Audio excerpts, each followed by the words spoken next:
வாழ்க்கையில் சில சந்தர்ப்பங்களில் நாம் சில அவமானங்களை சந்திச்சே தீர வேண்டியிருக்கு. என்ன பண்ணுறது, காலம் அப்படி. அவமானப்படுறவங்க உடனே அடங்கி போய்டுறது தான் உலக வழக்கம். அவமானப்பட்டால் உடனே சீறி எழறவங்களும் உண்டு. ஆனால் அதையே ஒரு சவாலாக எடுத்துக்கிட்டு முன்னுக்கு வர்றவங்களும் சில பேர் இருக்கிறாங்க. அவங்க ரொம்ப அபூர்வம். இன்றைக்கி மனோதத்துவ நிபுணர்கள்லாம் என்ன சொல்கிறாங்க தெரியுமா? அவமானப்பட்டுட்டா உடனே அடங்கி போயிடக்கூடாதான். அதையே ஒரு சவாலாக எடுத்துக்கிட்டு மனசில் ஒரு வைராக்கியத்தோடு முயற்சி பண்ணினா வாழ்க்கையில் எல்லாரும் முன்னேறலாம்.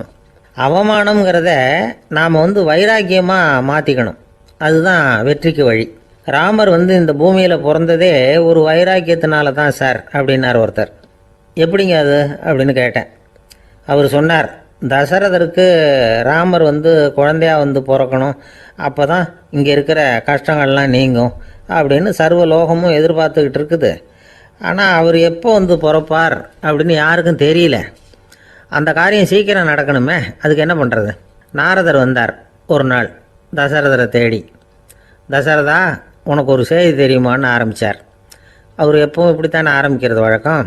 என்ன விஷயம்னு கேட்டார் தசரதர். தசரதா, நீ அடிக்கடி உன்னோட தேரில் ஏறிக்கிட்டு தேவலோகத்துக்கு போகிற, அங்கே போகிற வர்ற எல்லாம் பண்ணிகிட்ருக்க, எல்லாம் சரி. தேவலோகத்துலேயும் உன்னை நல்லபடியாக தான் வரவேற்கிறாங்க.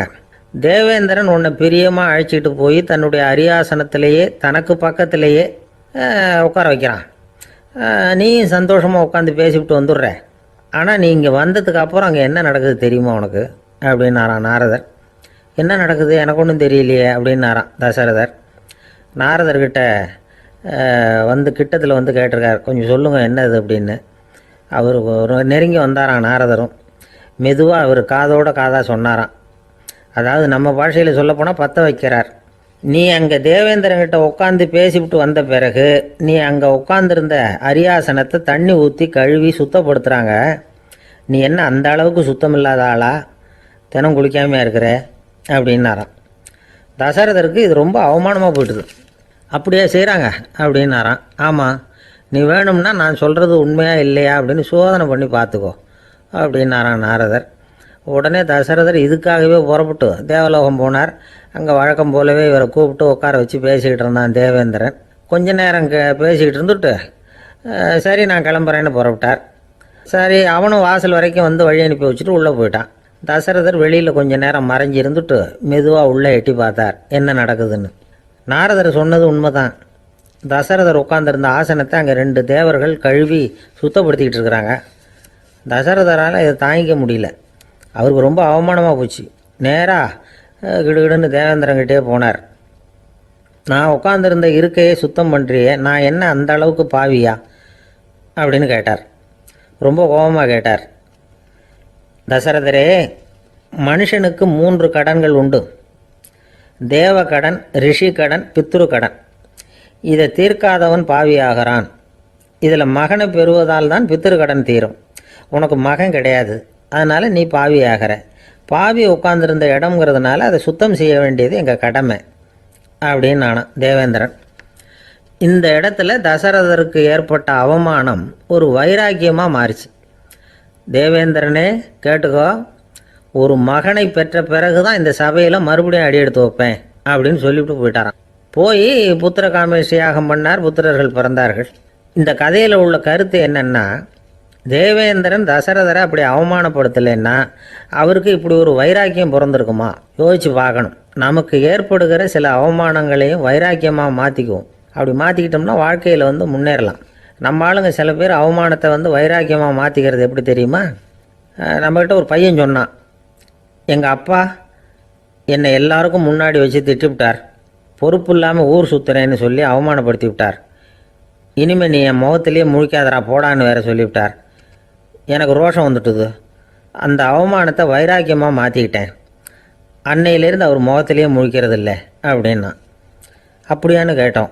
ஆமாங்க, அவர் வீட்டில் இல்லாத நேரமாக பார்த்து உள்ளே சமையல் கட்டுக்கு போய் சாப்பிட்டுட்டு நைஸாக வெளியில் வந்துடுவேன் அப்படிங்கிறான் அவன்.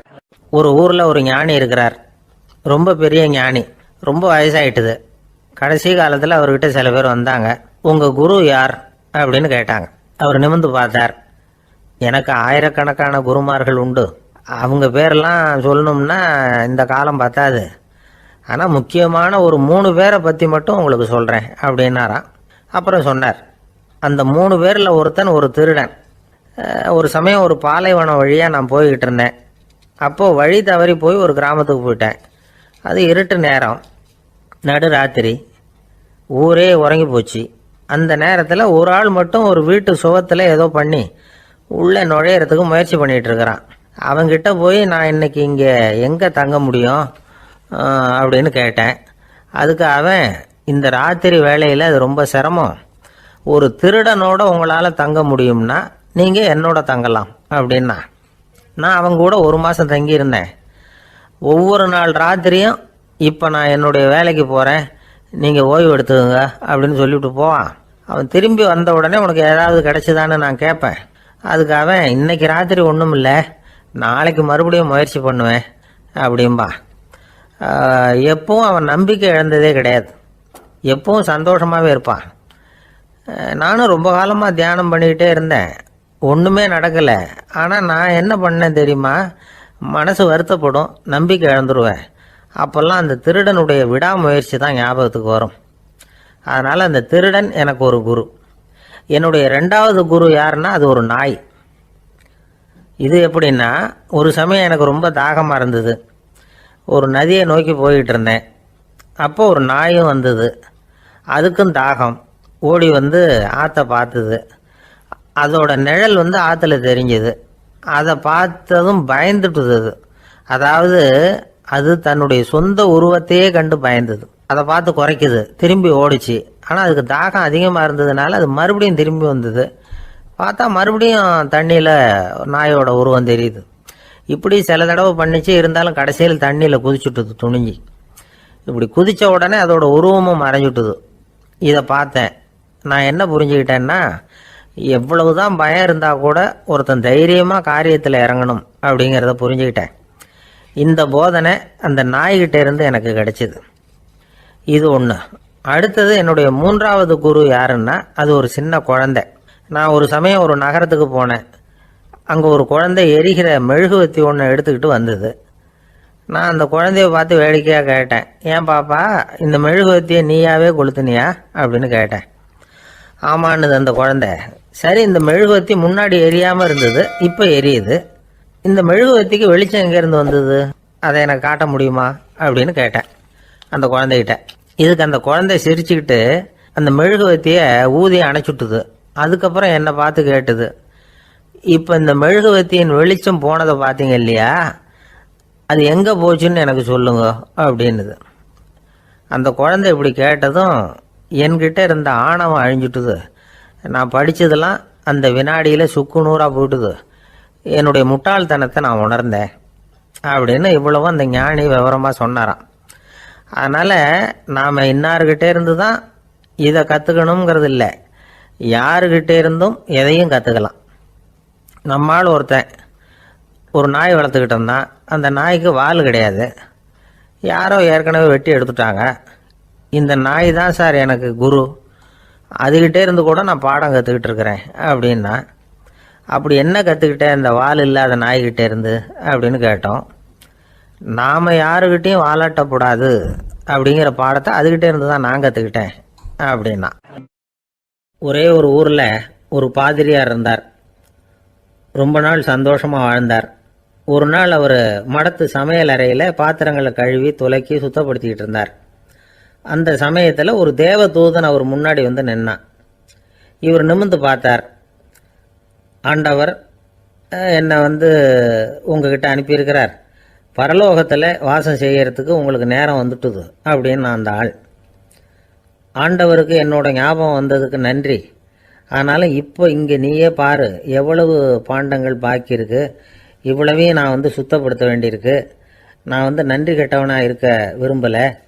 இந்த பணியை முடிக்கிற வரைக்கும் என்னுடைய பரலோக வாழ்வை தள்ளி வைக்க முடியுமா, நீ என்ன நினைக்கிற அப்படின்னு கேட்டார். தேவதூதன் தனக்கே உரிய விவேகத்தோட அன்போட பாதிரியாரை பார்த்தான். சரி, என்ன செய்யலாம்ங்கிறத அப்புறம் சொல்கிறேன் அப்படின்னு சொல்லிவிட்டு புறப்பட்டு போயிட்டான். ஒரு நாள் அந்த பாதிரியார் தோட்டத்தில் உள்ள களைகளை எல்லாம் ஒரு களை கொத்தியால் கொத்தி களை எடுத்துக்கிட்டு இருக்கிறார். அந்த சமயத்தில் இந்த தேவதூதன் மறுபடியும் அவர் முன்னாடி நிற்கிறான். பாதிரியார் பார்த்தார். இதை பாரு, இந்த தோட்டம் பூராவும் எவ்வளவு களை மண்டி கிடக்கு, பரலோகம் கொஞ்ச காலம் எனக்காக பொறுத்திருக்கலாம்னு நீ நினைக்கிறியா அப்படின்னு கேட்டார்.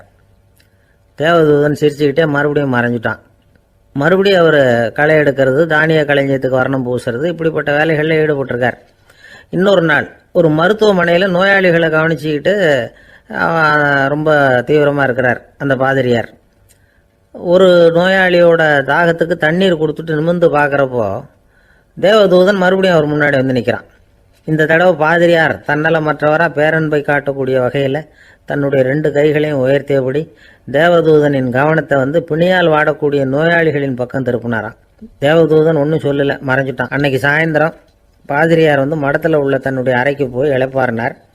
யோசித்து பார்த்தார். தேவதூதனையும் தேவதூதனின் விருப்பத்தையும் பல நாள் தள்ளி போட்டு வந்ததையும் அவர் ரொம்ப நினச்சி பார்த்தார்.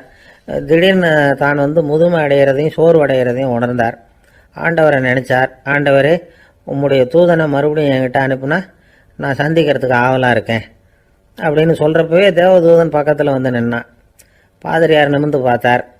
நீ இப்போவே என்னை அழைச்சிக்கிட்டு போக விரும்பினா நான் பரலோகத்துக்கு வர்றதுக்கு தயாராக இருக்கேன்னார். தேவதூதன் அந்த பாதிரியாரை அன்போடவும் விவேகத்தோடவும் பார்த்து, நீங்கள் என் கூட பரலோகத்துக்கு வர்ற தயாராக இருக்கிறதா சொல்கிறீங்க, ஆனால் நீங்கள் இது வரைக்கும் வேறு எங்கே இருந்ததா நினைக்கிறீங்க அப்படின்னானு. அப்படின்னா இது வரைக்கும் இருந்த இடம் தான் பரலோகம் அப்படிங்கிறத உணர்த்தியிருக்கிறான். பரலோகம்னா என்னென்னு புரிஞ்சுக்கிறதுக்கு இந்த சம்பவம் நமக்கு உதவியாக இருக்குது. தொண்டு செய்கிறத விட பெரிய செயல் வேறு எதுவும் இருக்க முடியாது. அது நம்ம மனசுக்கு கொடுக்குற சுகத்தை வேறு எதுவும் கொடுக்க முடியாது. நாம் தொண்டு செய்கிற இடம் தான் அந்த புண்ணிய இடம். ஆனால் இந்த காலத்துல எல்லாம் நாம் தொண்டு செய்யணும்னு நினச்சி ஏதாவது ஆரம்பித்தா கூட அதை ஒரு மாதிரியாக சுற்றி நின்று வேடிக்கை பார்க்க ஆரம்பிச்சிடுறாங்க.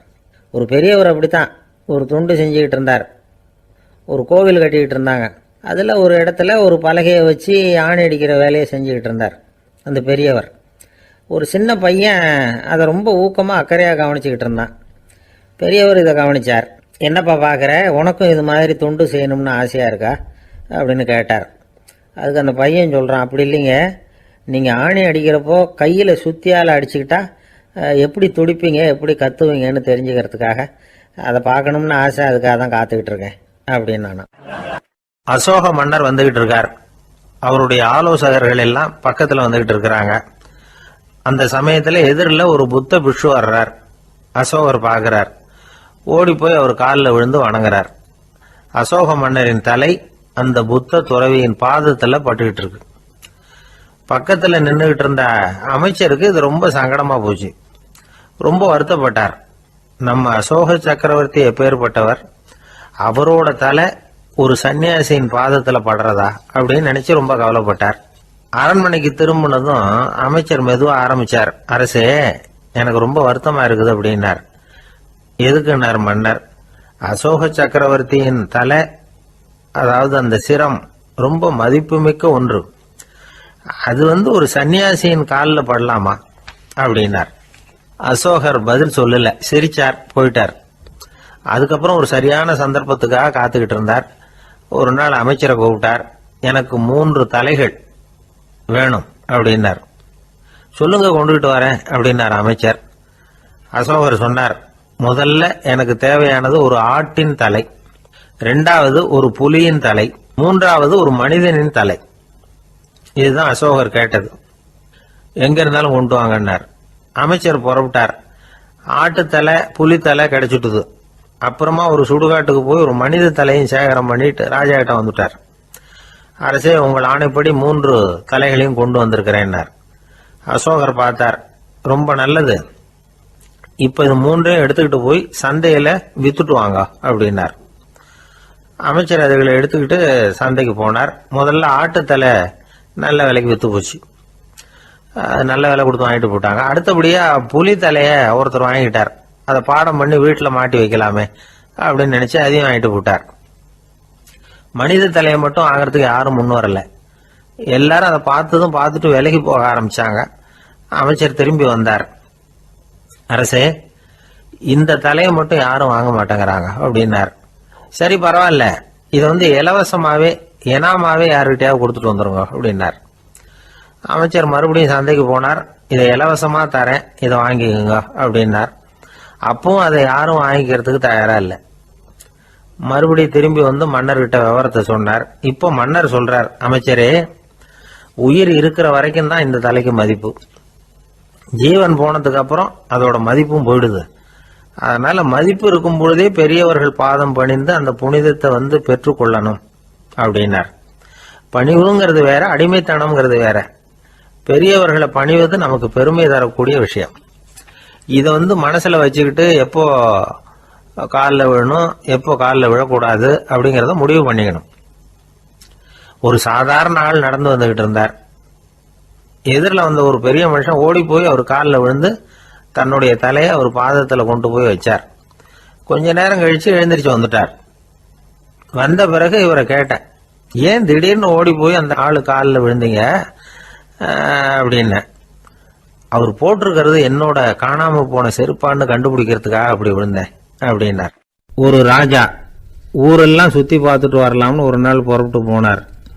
ஒரு இடத்துல தறி நெசவு வேலை ரொம்ப மும்முரமா நடந்துகிட்டு இருந்தது. ஒரு பெரியவர் தறியால் நெசவு வேலை செஞ்சுக்கிட்டு இருந்தார். பக்கத்துல ஒரு அழகான பொண்ணு உட்காந்து நூலை சுத்திக்கிட்டு இருக்குது. ராஜா அந்த பெரியவரை பார்த்து யார் இந்த பொண்ணுன்னு விசாரிச்சார். ராஜா அப்படி கேட்டதும் அவருக்கு ரொம்ப பெருமையா போயிட்டுது. ஏன்னா உட்காந்துருந்தது அவரோட மகள். அரசே, இது என்னுடைய மகள். இவ வேகமா நூல் திரிக்கக்கூடியவள். வைக்கோலை எடுத்து இவ திரிச்சா கூட அது எல்லாம் பவுனிழையா வெளியில வரும் அப்படின்னு ஒரு ராசி இவளுக்கு அப்படின்னு ரொம்ப பெருமையா ராஜா கிட்ட சொன்னார். ராஜா இதை கேட்டதும் அசந்துட்டார். அப்படியா, இவ்வளவு அழகும் சாமர்த்தியமும் உள்ள இந்த பொண்ணு என்னோட வரட்டுமே, இவளை என் மருமகளை ஆக்கிக்கிறேன் அப்படின்னார் ராஜா. அந்த பெரியவருக்கு ஒன்றும் புரியல. ஏதோ கொஞ்சம் பெருமையா சொல்ல போக அது இப்படி ஆயிட்டுதே அப்படின்னு கவலைப்பட்டார். இருந்தாலும் ராஜா பேச்ச தட்ட முடியுமா, மகளை அனுப்பி வச்சுட்டார். ராஜா அந்த பொண்ணை அரண்மனைக்கு அழைச்சிட்டு வந்தார். அங்கே ஒரு அறையில் வச்சு பூட்டி விட்டார். அந்த ரூமு நிறைய வைக்கோலை கொண்டாந்து போட்டு அடைச்சாங்க. 3 ராட்டைகள் வேற வச்சுருந்தாங்க. நாளைக்கு பொழுது விடியறதுக்குள்ளே நீ இந்த வைக்கோலையெல்லாம் தங்க இழைகளாக மாற்றி காட்டணும். நாளைக்கு காலம்பரம் வந்து நான் இந்த அறை கதவை திறப்பேன். உன் தகப்பன் சொன்னது மாதிரி எல்லாம் தங்கமாக மாறி இருக்கணும், இல்லைன்னா நீ உயிர் தப்ப முடியாது அப்படின்னு உத்தரவு போட்டார். பாவம் அந்த பொண்ணு என்ன பண்ணும், பகல் பூரா அழுதுகிட்டே உட்காந்துருக்குது. ராத்திரி பூராவும் தூக்கம் வரல. மறுநாள் அதிகாலை நேரத்தில் யாரோ கதவை தட்டுற சத்தம் கேட்டுது.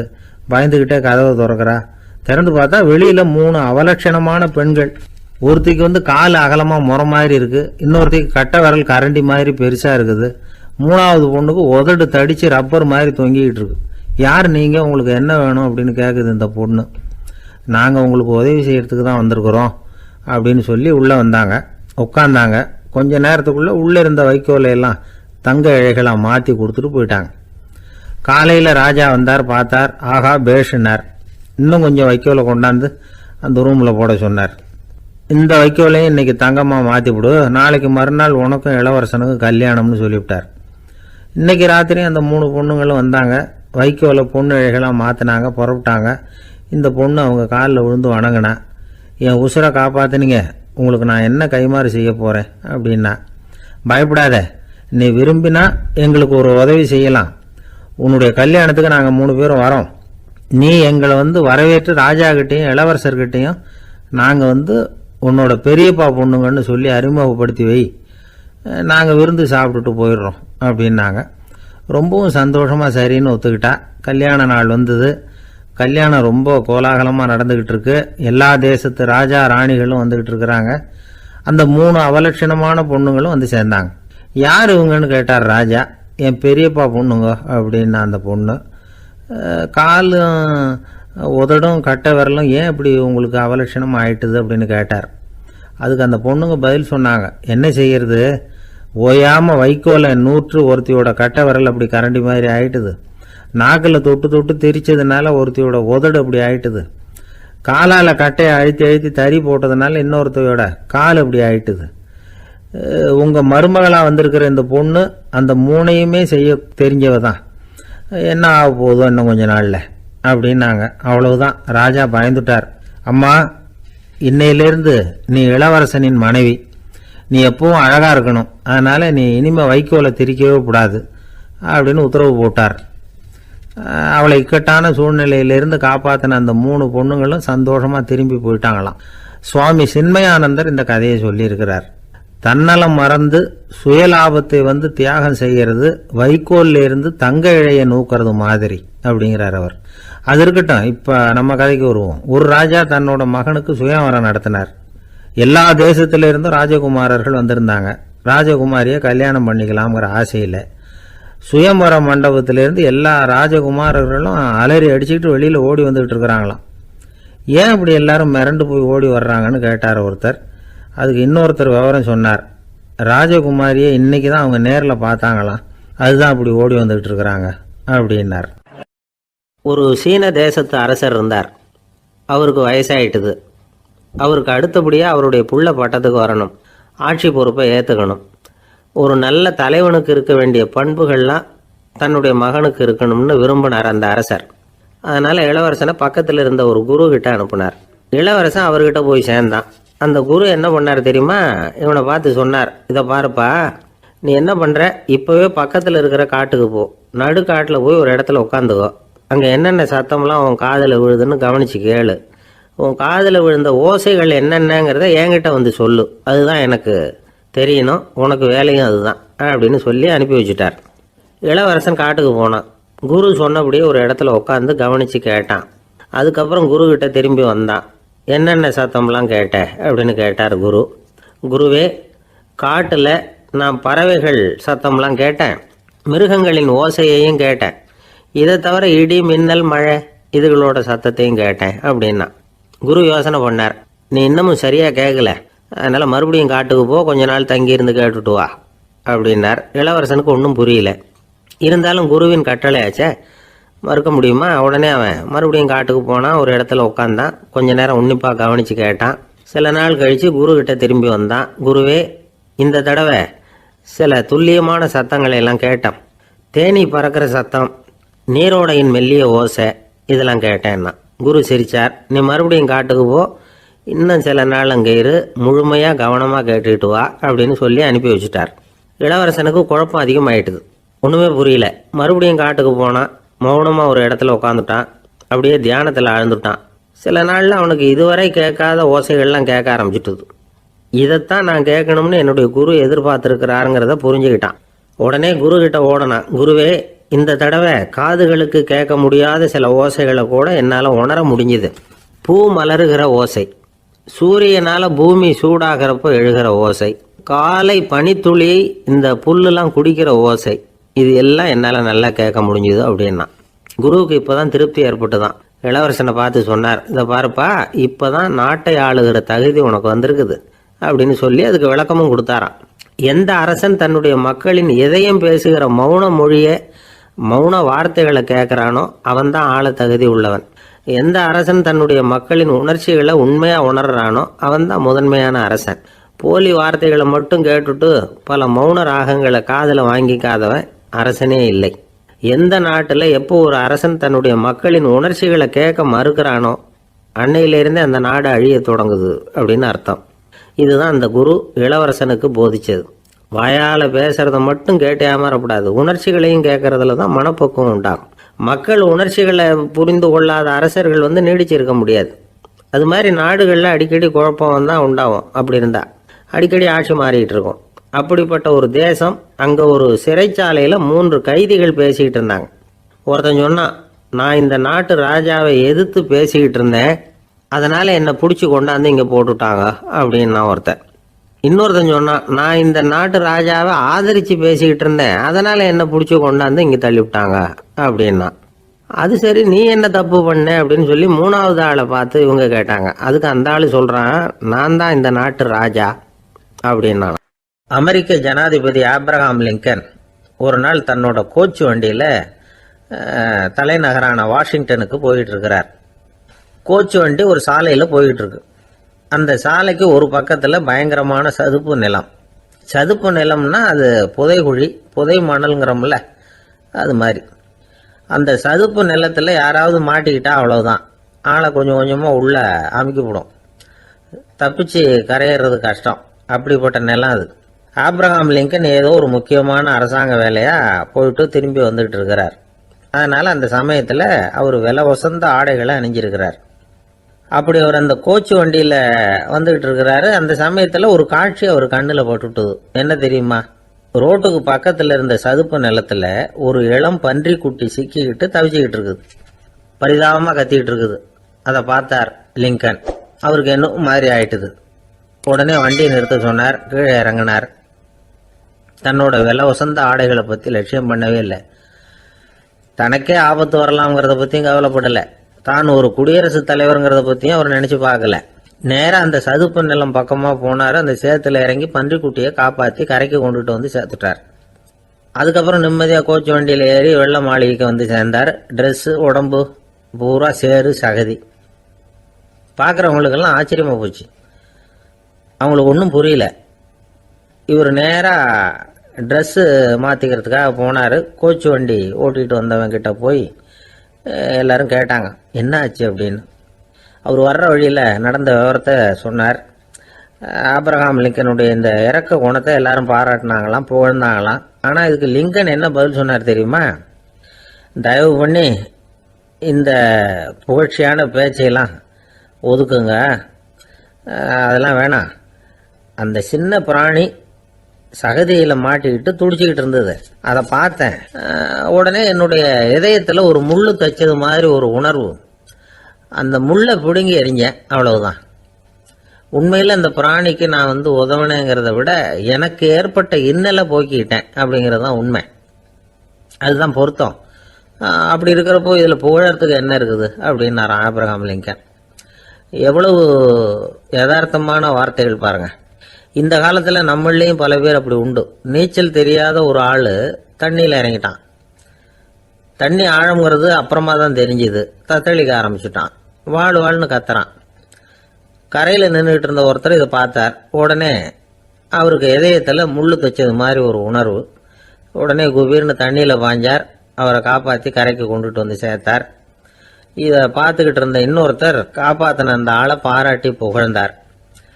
என்ன புகழாதீங்க சார் அப்படின்னார் அவர். ஏன்னு கேட்டார் இவர். நான் அந்த ஆளை ஏன் காப்பாற்றினேன் தெரியுமா?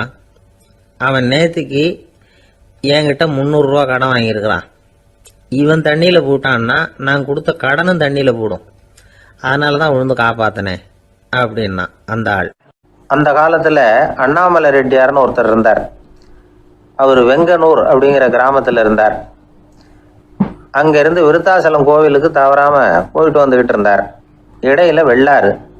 அதில் ஒரு சமயம் வெள்ளம் வந்துட்டுது. இவரால் போக முடியல. அதோட விளைவு வெங்கனூர்லேயே ஒரு கோவில் கட்டணும் அப்படின்னு முடிவு பண்ணார், சிவாலயம். அந்த சமயத்தில் வடநாட்டில் பஞ்சம். அதனால் அங்கே இருந்த பல சிற்பிகள் தென்னாட்டை நோக்கி வர ஆரம்பித்தாங்க. அவங்க வெங்கனூர் வழியாக வர்றது தெரிஞ்சதும் இவர் போய் பார்த்தார். இங்கே ஒரு கோவில் கட்டணும், அதுக்கு நீங்கள் உதவணும்னார். பஞ்ச காலத்தில் இப்படி ஒரு வாய்ப்பு கிடைச்சதில் அவங்களுக்கும் ரொம்ப மகிழ்ச்சி. உற்சாகத்தோடு ஒத்துக்கிட்டாங்க. ஆலய திருப்பணி ஆரம்பமாச்சு. அவங்களுக்கு வேண்டிய எல்லா வசதிகளையும் இவர் செஞ்சு கொடுத்தார். அவங்களுக்கு எந்த குறையும் இல்லாமல் பார்த்துக்கிட்டார். அது மட்டும் இல்லை, ஒவ்வொரு நாளும் அங்கே வருவார். உங்களுக்கு என்ன வேணும் எது வேணும்னு கேட்பார். ஏதாவது குறை இருந்தால் சொல்லுவாங்க, உடனே தீர்த்து வைப்பார். இவரும் கேட்பார், எந்த குறையாக இருந்தாலும் என்கிட்ட சொல்லுங்க அப்படின்னு சொல்லுவார்.